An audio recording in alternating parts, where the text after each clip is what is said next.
Assalamu alaikum warahmatullahi wabarakatuh. Waa Aragsan VIP channel. Maanta waxaan ka hadlaynaa barnaamijkeeni aan hordhaca ka sameynay gabadhii Gypsy Rose Blanche.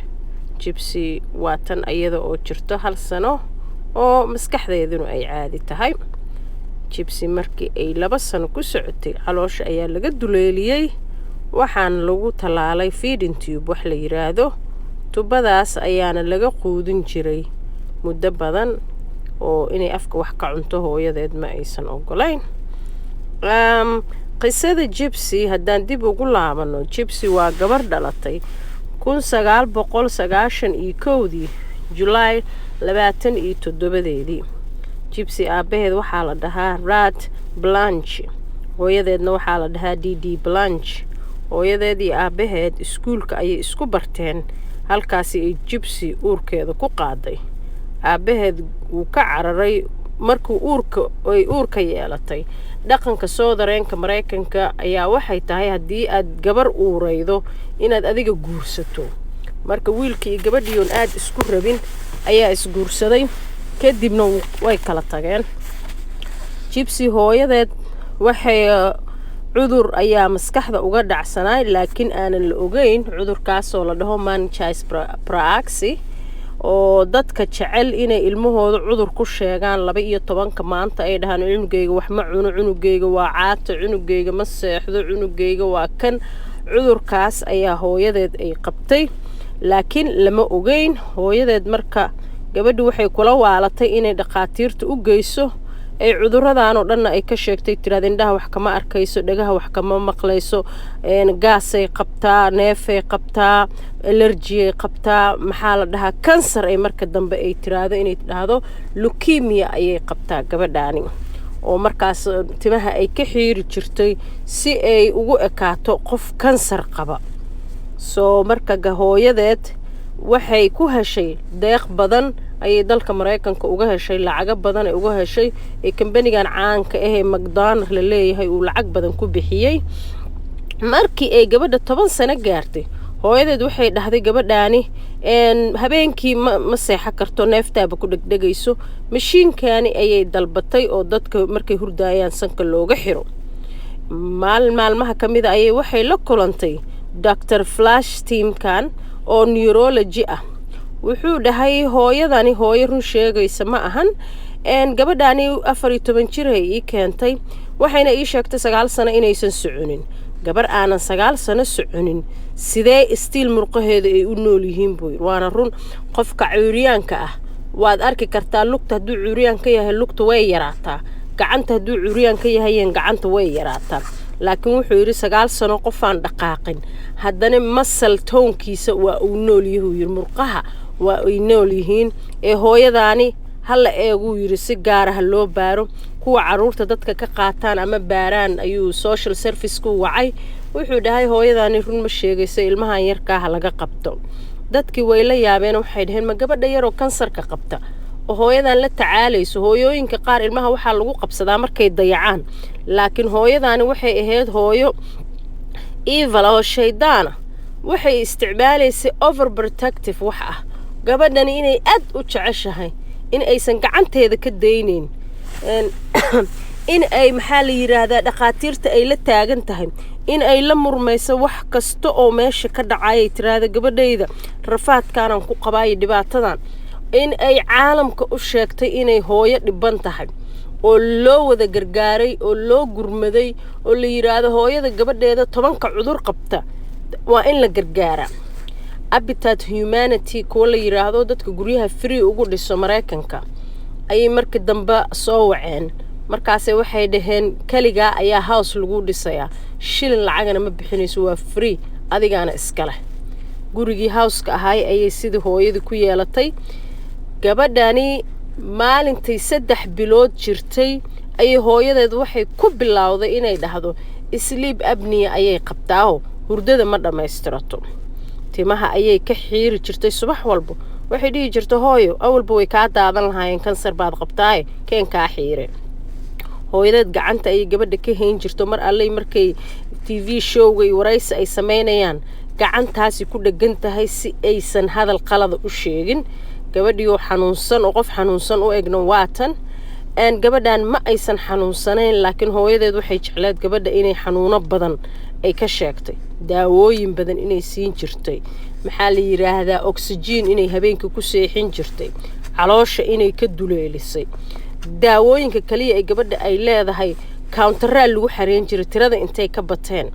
daawadii kansarka daawadii lafa xanuunka daawadii neefta daawadii anxiety-ga walwalka iyo walbahaarka ahayd daawada indhaha looga shubayo xataa indhaheeda qaliin ayay ku sameeyday waxay sheegtay in aysan indhaha wax ka arkaynin qaliinay ku sameeyday dhagaha in aysan wax maqalka uu ku yar yahay qaliina lagu sameeyay intaas hadda gabadha waa ay caafimaad qabtaa waa qof 100% healthy ah laakiin cunugii oo yar oo 3 bilood jiro marka daawo ku bilowdo oo been sheegtidoo tiraadi habeenkii ma seexdo oo 2 sano markuu gaaro aad tiraadi cuntadii way ku saxanay cuntadii bay ku saxanay cunugtu cunto ma siin karo oo dhuunteedii way isqabsanay laakiin iswaalo study wax la yiraahdaa la sameeyaa laakiin ilmaha yar iswaalo study laguma sameyn karo waa cunug yar wixii ma ku saxatay ma laqday ma fahmi karo that's why dhaqaatiirta caloosha ka duleeliyeen cunugti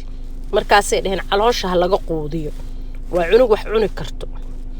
gabadhii wixii waa la sii dhaafay 10 sano markay gaarto waxay tir gabadhan waxay u baahan tahay aabeed intay wacday wheelchair inaad u soo gado aan ku riixo dhakhtarkii soo approve gareeyay gabadhan inay lugaha eber ka tahay ileen hooyadeeda guriga la joogto tir gabadheeda ma socon karto maxaa la yiraahdaa waa istaagay ka dhacaysaa iskuul lama aadi karto saas gabadhani iskuul ma aadin galaaska labaada iskuul ugu dambeeyay waxay tir ma socon karto gabadheeda sidiiba wheelchair lagu saaray qaliina indhaha looga sameeyay dhagaha looga sameeyay hooyadeed markii dambe waxay tiri gabadheedu way dhareertaa laakiin hooyadu waxay sameyn jirtay namin staff wax oo nacam ka dhigaya afka dhan maxaa la yiraahdaa kabaabyeynaayo ay afka ka marin jirtay say u dhareerto soo markay dhareerta dhakhtarkii waxay ku tiri glandigan ka remove garay maxaa la dhahaa qanjiradani dheecaanka keena waa in laga saaraa gabadhan qanjiradii waa laga saaray dheecaanka labada qanjire dheecaanka leh waa laga saaray saliva gland ma qabto le hooyadii waxay tir way dhareeraysaa bahashaas intay afka ka soo marido kabaabyada ah adiga markaad goos iyo wax iska soo saarto sankaagii fururtaadii carab waxba ma dareemaysid saasoo kale intay daamanka dhaxdooda gudaha canka ka mariso ayse gabartii oo dhareeraysay keenaysaa leedahay waatana dhareer ma cishan karto soo marka waxaa la sameeyay maadaama ay dhareeri laheeday 12 maanta ay fashaq noqon laheedo korkeedu qoynaan lahaa dan waxaa la yiri labada qanjir ba la saaro labada qanjir sidii looga saaray dawooyinka qaar la siinayay waxay ku rideen in ilkaheedii burburaan oo ilkaheedii daataan afkii haduusan shaqaynayn mar walbana ilkaha way iska bololayaan oo gabadhan caloosha laga duleeliyo feeding tube-kan waa wax aad u xanuun badan 6 biloodba mar baa la bedelaa laguma kabaabiyeenayo caagaasa dhaq la siinaya laga saaraya caag kala lagugu xanuunjinaya emergency-ga lagu sameeyaa waa wax aad u xanuun badan laguma kabaabiyeenayo waxba laguma sameynayo marka feeding tube-kaas ay cuntada ka siin jirtay iyo inta daawo intay garaacdo ay ku shubaysaa hooyada intaasoo mashaakila markay gabadhii marsiisay gabadhii waxay soo gaartay 19 jir waxay dhahday aniga only waxaan ogahay inaan socon karo laakiin inta cudur ay hooyadeed u sheegtay gabadha waxay aaminsaneed intaasoo cuduraba inay qabto laakiin hooyadu waa qofka wax baro oo ilmaha wax tuso oo ilmaha wax u kala sheego dhaho maxaa la yiraahdaa waxani hooyo waa sax waxani waa qalad laakiin hooyada maalinta bilooyin jirta haday kugu bilaawdo waad jiran tahay oo ma neefsan kartid ma socon kartid ma ciyaari kartid ma boodboodi kartid wax ma cuni kartid waxaasoo dhan subax walbana ay dhakhtarku geynayso waad aaminaysaa gabadhani marka dambe online-ka ninka baratay wiil yar oo state kala jooga oo Wisconsin la yiraahdo ayadana waxay joogtay Missouri gobolka Missouri ayay joogtay waa la isku internet-ka lagu sheekaystay gabadha hooyada lacag badan soo gali jirto gabadha loogu deeqi jiray lacagti baa guriga iska taalo way baxda hooyadoo la socoto ilmaha waa smart ayagoo rulkaaga ama adiga sharcigaaga ku socdo ayagana toodana hoos ka wataan oo weligaa dareemi karin hooyada ayadoo la socoto ayay haddana laptop soo iibsatay asay haddana laptopkaasi ayay isticmaali jirto hooyadina ma oga ilaan qofkani wuu qaangaartay markaan waa 18 jir waa qof dhalinyaro ah faceeda inuu banaayada maraayo way aragtay way la yaabtay maxaa wheelchairka isaaran way carartay habeenada kamid ah way fakatay hooyadeed waxay wacday booliska gabadheydii waxay tiri way xanuunsan tahay maskaxdana waa looga jiraa baabuurkii aan ku riixay waa ka carartay dad baa idhibay lawyer bay keensatay 100% inay ayada mas'uul ka tahay ayay ka saxiixday soo marka waxaa la dhahay hooyada meel alla meesha lagu arkay in la soo qabto ilaan qof waalan inay tahay mental retarded ayaa u qoran gabadha meel ay aadi karto iyo si alla iyo si ay u baxsan karto ma jirto marka hadduu dhakhtarkii booliskii haddii computerka loo geliyay inay qof waalanta meel alla meesha lagu arko waa la soo qabanaya habartaa loo keenaya bes dhaqaatiirtii oo dhanna ay dhahayaan intaasoo cuduraad qabtaan aabaheed iyo ayadan laba isteedoon isku dhaweyn oo haddee maxaa la yiraahdaa maqshir iyo maqrib ay kala joogaan oo by phone call bis uu ku soo hadlayo dhahayahay ma fiicantii nabadaadseed ha u sheegin gabadha inay da'daas jirto gabadha si qof weyn ha ula hadlin maskaxdeeda way yartaa ay ka dhaadhicinayso aysan is arki karin 10 sano maalintay jirtaa ugu dambeysay dib dambe iskumaysan arkin gabadhii markii dambe waxay samaysay wiilkaanay la hadashay waxay tiri aniga wheelchair baan saaranahay waana socon karaa oo maxaa gawaarida cuuriyaanka ku saaray oo yiri adoo socon karo wiilkaan wuxuu qabaa cudurka autismka ilmaha cudurka autismka ku dhaca ayagoo yaryar cudurkaas uu asagana qabaa laakiin waa nin noloshiisa open u ahoo iskuulkiisa dhameystay oo shaqeeyo magaaladiisa maro waa caalamka ka warhayo qoftaana caalamka warka ma hayso marka wuxuu yiri waa socon kartaa wheelchair maxaa ku saarmaad ka degtid kama degi karo hooyaday igu kaliftay in aan saarnaado halkaas 19 jir ah ma ahan uu yiri inaad wheelchair saarnaato mayay tir way dilaysaa oo haddana way dili jirtay oo haday qalad yar ku aragto haday dad u yimaadaan gabadha ideaheeda fikradeeda haday ka hadasho gacantay ka qanjaruufane markii qofki baxaan waa la igaraaci jiray bay tir oo maxaad sidii qof weyn uga hadlaysaa ma si tartiib ama si dhaadhaanimo ma u hadashi bas gabadhi markii dambo wiilkii wada hadleen wiilkii wuxuu waxay ku dhahday aniga ma bixi karo hadda ka hor aan fakaday lawyer booliska dhan way og yihiin hooyaday lawyer bay leedahay si kastaan meel kastoon tago waa la isoo qabanay wiilkan waa wiil maskaxda looga jiro wuxuu yiri islaanta anaaba dilayba hadayba ay agtaada soo marto aniga adiga aan isla fakano waayahay lacag iyo wax walba ana noo hayo waan fakarayaa bay tiri